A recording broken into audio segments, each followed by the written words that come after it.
Junaid Baghdadi रहमतुल्लाहि ताला अलैह के ज़माने का एक बहुत ही मशहूर वाक़या बयान किया जाता है कि आप रहमतुल्लाहि ताला अलैह के ज़माने में एक नामवर चोर और डाकू चोरियाँ करता था। तो आप रहमतुल्लाहि ताला अलैह ने बहुत सारी सज़ाएँ उसके लिए मुख्तस की, उसको सज़ाएँ दीं, लेकिन वो इस कबी फ़ेल से बाज़ ना आया। यहाँ तक कि उसका एक हाथ भी चोरी की वजह से काट दिया गया, लेकिन वो अपने एक हाथ से भी चोरियाँ करता रहा।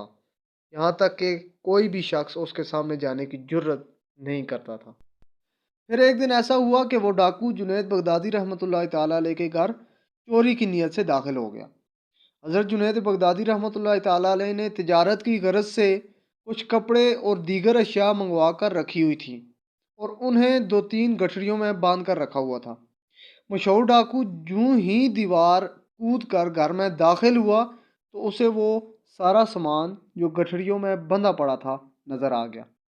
वो एक हाथ होने के बायस उनको उठाकर ले जाने से कासिर था और अभी यही सोच रहा था कि किसी को इस सामान को उठा ले जाने के लिए मदद के लिए लाया जाए कि इसी असना में हज़रत जुनैद बगदादी रहमतुल्लाहि ताला अलैह नमाज तहज्जुद के लिए नींद से बेदार हो गए और अपने घर के सहन में तशरीफ़ लाए।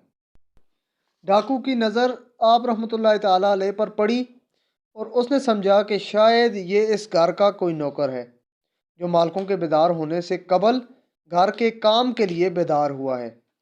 उसने हज़रत जुनैद बगदादी रहमतुल्लाहि ताला अलैह को नहायत सख्त आवाज़ में अपने पास बुलाया।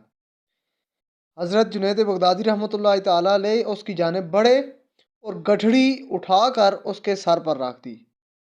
उसने जब देखा कि घर का एक नौकर उसके रोब में आ चुका है और उसके अहकामात की जूं के तू तामील कर रहा है, तो उसने बजाय अपने सर पर गठड़िया उठवाने के हज़रत जुनैद बगदादी रहमतुल्लाहि ताला अलैह के सर पर गठड़ी उठवाने का इरादा किया और उन्हें उसी सख्त लहजे में हुक्म दिया कि मेरे सर पे गठड़ी न रखो बल्कि अपने सर पे रखो। हज़रत जुनैद बगदादी रहमतुल्लाहि ताला अलैह आमादा हो गए। उसने अपने एक हाथ से गठरी आप रहमतुल्लाहि ताला अलैह के सर पर रखने में मदद की।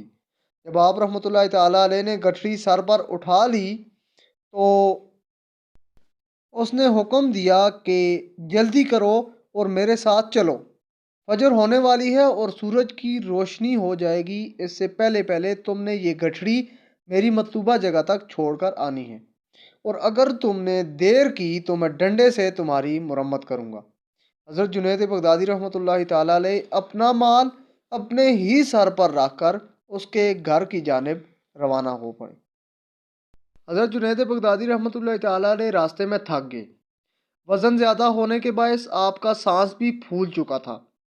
आपकी रफ्तार आहिस्ता हो जाती, जिस पर वो बदनाम ज़माना डाकू आपको डंडे से मारने लग जाता था।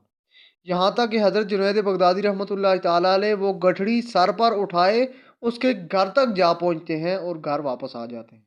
बदनाम ज़माना डाकू ने एक दिन गुजारा। वो रात को नहायत इत्मीनान से सोया और अगली सुबह उठा। उसे ख्याल आया कि जिस घर से मैंने चोरी की है और सामान सर का उसी घर के नौकर के ज़रिए लाया है, कहीं वो मेरा राज फाश न कर दे। मुझे उससे मुतल्लक ख़बर रखनी चाहिए और चल के देखना चाहिए कि आया वहाँ लोग जमा हैं या नहीं। अगर तो जमा हुए तो यकीनन उस नौकर ने मेरा राज फाश कर दिया होगा और वो तफ्तीश कर रहे होंगे, और अगर वहाँ खामोशी हुई तो यकीनन नौकर ने मेरे मुतल्लक किसी को डर के मारे नहीं बताया होगा। चुनांचे वो आप रहमतुल्लाहि ताला अलैह के घर की जानिब चल पड़ा। वहां पहुंचकर क्या देखता है कि लोग आ रहे हैं और घर में कितार दर कितार दाखिल हो रहे हैं। घर में दाखिल होने वाले अफराद हुलिये से नहायत परहेजगार और मुत्तकी लग रहे हैं। वो बड़ा हैरान हुआ। उसने किसी शख्स से पूछा कि ये लोग कहाँ जा रहे हैं। उसे बताया गया कि क्या जानते नहीं कि ये घर एक बहुत बड़े शेख पीर कामिल का है।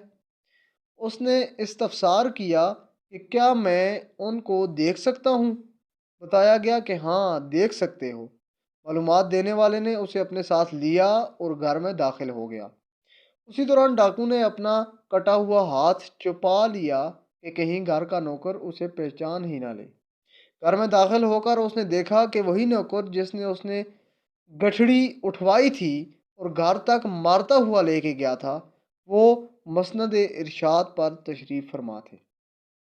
معلومات کرنے پر پتہ چلا کہ یہ حضرت جنید بغدادی ہیں جو ولی کامل ہیں۔ اس کے دل کی دنیا بدل گئی، آپ کی مجلس میں گناہوں سے توبہ کی اور آپ سے بیعت ہوا۔ روایات میں آتا ہے کہ بغداد کا یہ بدنام زمانہ ڈاکو پھر ایسا ہوا کہ حضرت جنید بغدادی رحمۃ اللہ تعالیٰ علیہ نے اسے اپنی خلافت عطا فرمائی۔ اسی لیے تو کہا جاتا ہے کہ اللہ والوں کی مجلس کا اپنا ہی اثر ہے۔ کہاں بغداد کا مشہور چور اور ڈاکو اور کہاں جنید بغدادی کا خلیفہ۔ یہ اللہ والوں کی محفل کا اثر تھا کہ دل کی دنیا بدل گئی اور راہ راست اختیار کی۔ اسی لیے تو شاعر نے کیا خوب کہا کہ اللہ اللہ کیے جانے سے اللہ نہ ملے گا، یہ اللہ والے ہیں کہ جو اللہ سے ملا دیتے ہیں۔